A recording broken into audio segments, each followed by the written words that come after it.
一位非華裔男人俾便衣警壓制期間，突然情緒激動，不斷爆粗，之後有便衣警捉住佢嘅手臂同埋膊頭，將佢制服喺地上面。不過男人仍然不斷爆粗咁喺度鬧。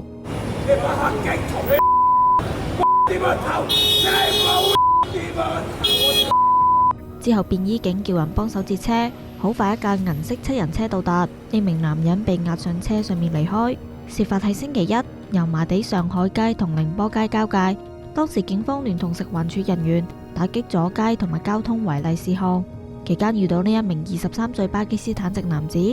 佢突然之間上前叫囂，警員要求佢提供身份證，但佢未能提供，而且情緒激動，於是將佢制服。之後警方以未能出示身份證明文件，將佢拘捕。